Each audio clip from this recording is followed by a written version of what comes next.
सुंदरता क्या होती है? सुंदरता हमेशा विष का कारण बनती है। आप किसी सुंदर व्यक्ति को देखकर मोहित होने लगते हैं, आकर्षित होते हैं, और वो आपके जीवन में विष बन जाती है। आप किसी के पैसे को देखकर मोहित होते हैं, लालचित होते हैं, वो जीवन में विष बन जाता है। आप किसी के विकास को देखकर मोहित होते हैं, वो भी विष बन जाता है, क्योंकि वो तुम्हें मिलने वाला नहीं है और तुम्हारा विकास होने वाला नहीं है, क्योंकि ये तुम्हारे हाथ में नहीं है। हानि लाभ भगवान के हाथ में है, ये तुम्हारे हाथ में नहीं। तुम्हारे हाथ में काम, मेहनत है, पुरुषार्थ है। तुम्हारे हाथ में फल भी नहीं है, फल भगवान के हाथ में है। गीता के भगवान कृष्ण इसी बात को अर्जुन को समझाते हैं, और अर्जुन इसी बात को सुन के खड़ा हो जाता युद्ध करने के लिए। अर्जुन को ऐसा लगता है कि मैं युद्ध करके क्या करूंगा सिवाय पाप के। ये तो सिर्फ पाप है। मैं अपने हिस्से बांटे के लिए घर वालों को मारूंगा, गुरुजी को मारूंगा, पिताजी को मारूंगा, दादाजी को मारूंगा, चचेरे भाइयों को मारूंगा, तो फिर मैं करूंगा क्या संपत्ति का? ये तो बुरी बात है। तब भगवान कृष्ण अर्जुन को कहते हैं, कर्मण्ये बाधिकारस्ते मां फले सुख दाश्चन।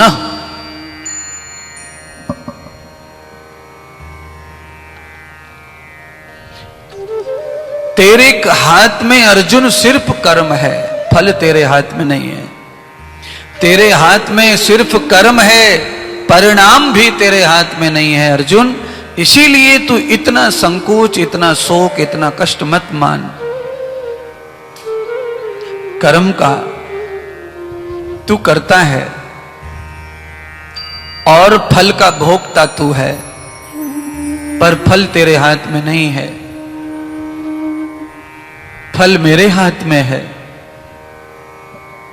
कर्म का फल तुझे अवश्य मिलेगा, पर इस महाभारत के युद्ध में तुझे कर्म का फल नहीं मिलेगा। क्यों? मह्यम तत्तो दर्शिताम।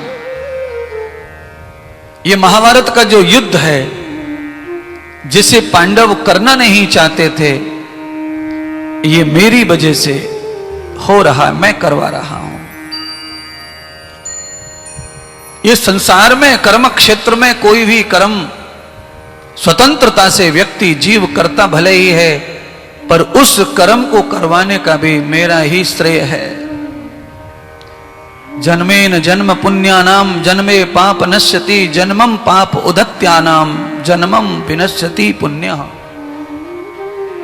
कभी मैं पुण्यों का नाश करने के लिए पाप करवाता हूं, और कभी पाप का नाश करने के लिए पुण्य करवाता हूं।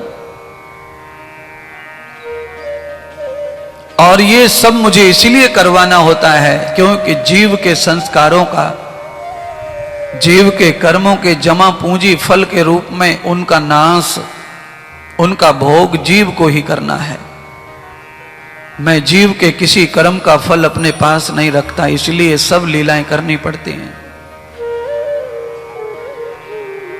तो हम सभी भगवान के अधीन हैं, और हम सब भगवान के अंश हैं। तो फिर हमारी दृष्टि कैसी होनी चाहिए? हमारी आंखों से कैसा दिखना चाहिए? हमारे विवेक से कैसा दिखना चाहिए, समझना चाहिए?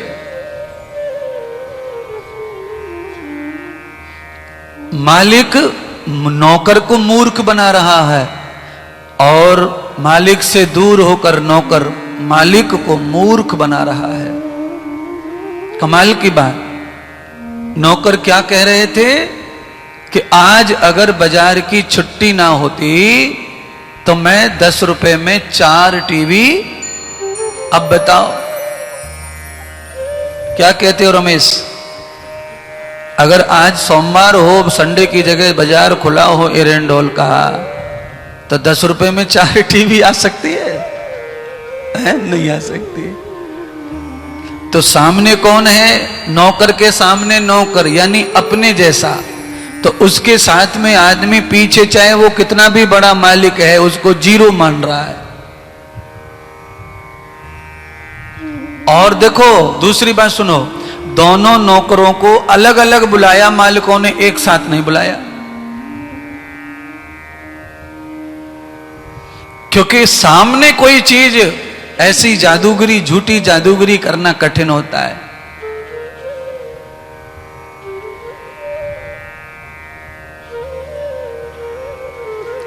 दो के सामने आप कैसे ये बकवास करेंगे?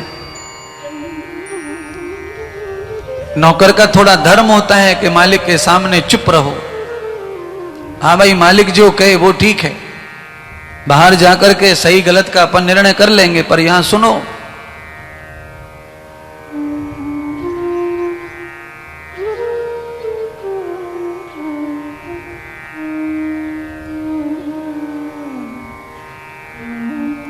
तो मुझे ऐसा अनुभव होता है मेरे जीवन में, मैंने जितना सीखा, अनुभव किया, ये अनुभव मेरा ये है कि आप मूर्ख से मूर्ख आदमी को भी मूर्ख मत समझो। अगर आप किसी को ऐसा ही समझ लेते हैं कि ये यहां ऐसे ही है, कुछ नहीं जानता, कुछ नहीं आता, उसको वो सब कुछ आता है जो आपको नहीं आता।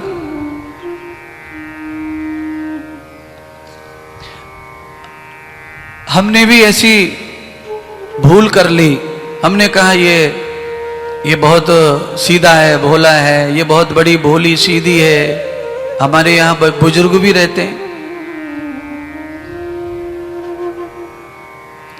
बाद में फिर उनका जो रिजल्ट आता है दूसरे लोगों के माध्यम से, तब हमें नॉलेज हुआ कि भाई ये हमारी भूल है कि हमने इनको भोला सीधा माना।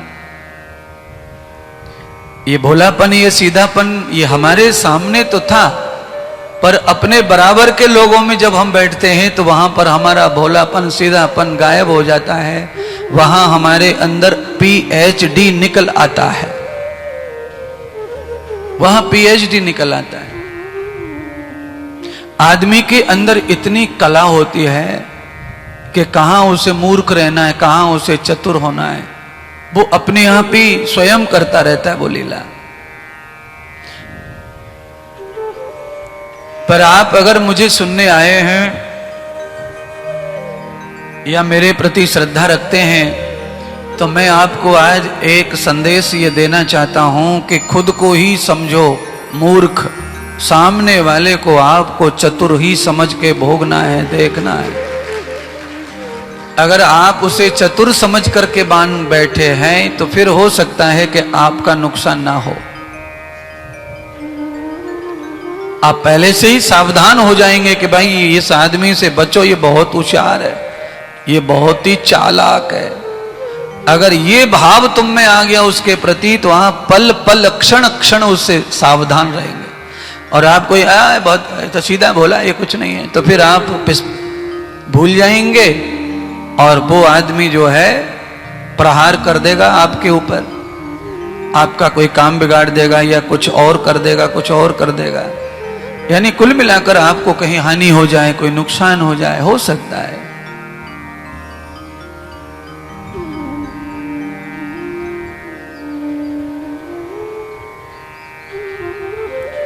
इसीलिए हमेशा ही ये शास्त्र कहता है, लोक विरुद्धम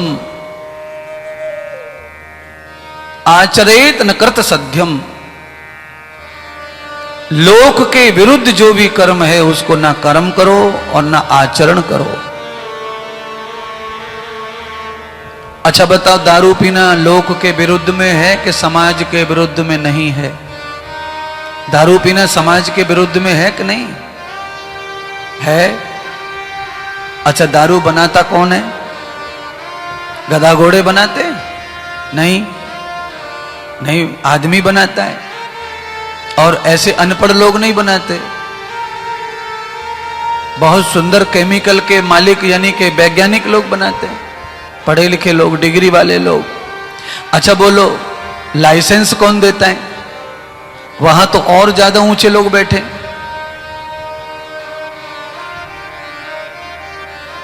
अच्छा बोलिए, फिर भांग, गांजा, ये सब रोड पे दुकान पे कौन लाता है? मनुष्य। इसका लाइसेंस कौन देता है? मनुष्य। पी कौन रहा है, खा कौन रहा है? मनुष्य। और कोई ले जाए पकड़ कौन रहा है? मनुष्य। अब ये सारे काम जो है लोक विरुद्ध हैं, फिर भी जनता कर रही है। और इन्हीं कामों को बिना लाइसेंस के हम करते हैं तो हम स्मगलर कहलाते हैं, अपराधी कहलाते हैं।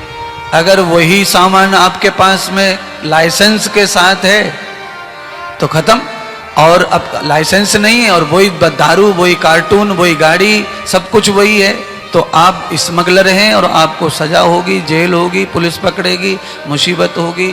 तो जगत के विरुद्ध ही काम है ये, फिर भी देखो लाइसेंस लेके हो रहा है। अच्छा छोड़ दीजिए, किसी को मां बहन की गाली देना ये शास्त्रीय है कि अशास्त्रीय? ये भी जगत विरुद्ध है, लोक विरुद्ध है, पर लोग ये भी नहीं मान रहे लोक विरुद्ध है तो है। अच्छा, जगत विरुद्ध, लोक विरुद्ध होने के कारण गाली के पीछे मारपीट, काटा मारी हो जाती है, मर्डर तक हो जाते हैं, क्योंकि लोक विरुद्ध जो काम होता है वह आदमी को कितना भी गुस्सा दिला सकता है और उससे कितनी भी बड़ी हानि हो सकती है। तो मेरे ख्याल में आप सबको चाहिए कि लोक विरुद्ध कोई सत्य भी है उसको भी आप मत बोलिए। उसको कैसे बोलिए? तो हमारे मनु महाराज ने मनुस्मृति में सत्य का धर्म बताया है कि सत्य कैसा होता है। तो भगवान मनु कहते हैं सत्यम ब्रूयात प्रियम ब्रूयात।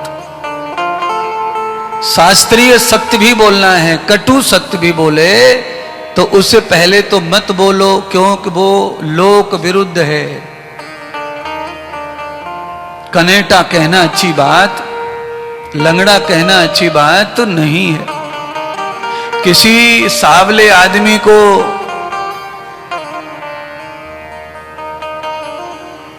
काला कहना अच्छी बात नहीं है। सूरदास को अंधा कहना अच्छी बात नहीं है, और सत्य सब है। सूरदास अंधा है, लंगड़ा लंगड़ा है, काला काला है, कनेटा कनेटा है, पर कहना अच्छी बात वो कानों को अच्छी लगती नहीं है, कानों को नहीं भाती, यानी लोक विरुद्ध है। वो लोक विरुद्ध है, इसलिए वो सही नहीं लगती है। तो क्या कहना चाहिए? महात्मा कह रहे, तो फिर उस बात को हमें सत्यम ब्रूयात प्रियम, ऐसी सत्य बोलना चाहिए कि वो सुनने वाले को अति प्रिय लगे और सच भी लगे और प्रिय लगे। ऐसा बोलिए फार्मूला से कि आनंद आ जाए, सत्य भी कहा जाए और उसमें कड़वापन भी ना हो। अब आप कह रहे होंगे महाराज फिर कैसे चलेगा काम, सत्य तो कड़वा होता है। नहीं, सत्य अमृत के समान होता है, शास्त्रीय ज्ञान यह है। सत्य कड़वा होता है ये तो वो लोग कहते हैं जो अनंत हैं, अनपढ़ हैं, जिनको वास्तव में शिक्षा है ही नहीं, वही सत्य को कड़वा मानते हैं और सत्य कड़वा बोलते हैं। पर सत्य अमृत का ही नाम है। अमृत सत्य किसका नाम है? जोर से बोलो। हाँ, अमृत। इसीलिए सत्य के पीछे एक पंक्ति है, आप उसे जानते हैं, गाओ। शिव जी के बारे में गाते हैं ना, सत्यम शिवम सुंदरम सुंदरम सुंदरम सत्यम शिवम सुंदरम। या तो सत्य कड़वा है, ये बात झूठ है, और या फिर बधौरिया सत्यम शिवम सुंदरम ये झूठ है। दो में से एक झूठ होगा तो एक सत्य होगा, ना तो दोनों सत्य हैं और ना दोनों झूठ है।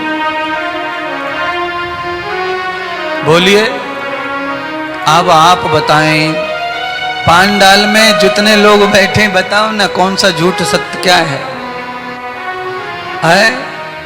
सत्य कड़वा है या मीठा है वो बताओ। सत्यम शिवम सुंदरम। एक पक्ष।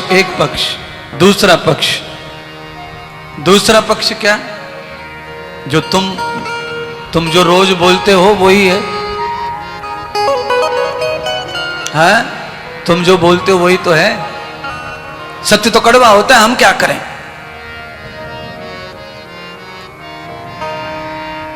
अब हम तो सत्य बोल रहे हैं, हम तो झूठ नहीं बोल सकते, पर सत्य कड़वा होता है, ना झिल रहा।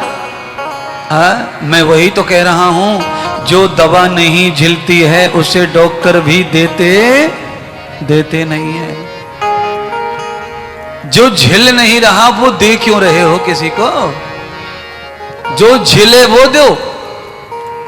बोलो, अच्छा बोलो, ज्यादा मिर्ची हो जाए सब्जी में और वो ना झिले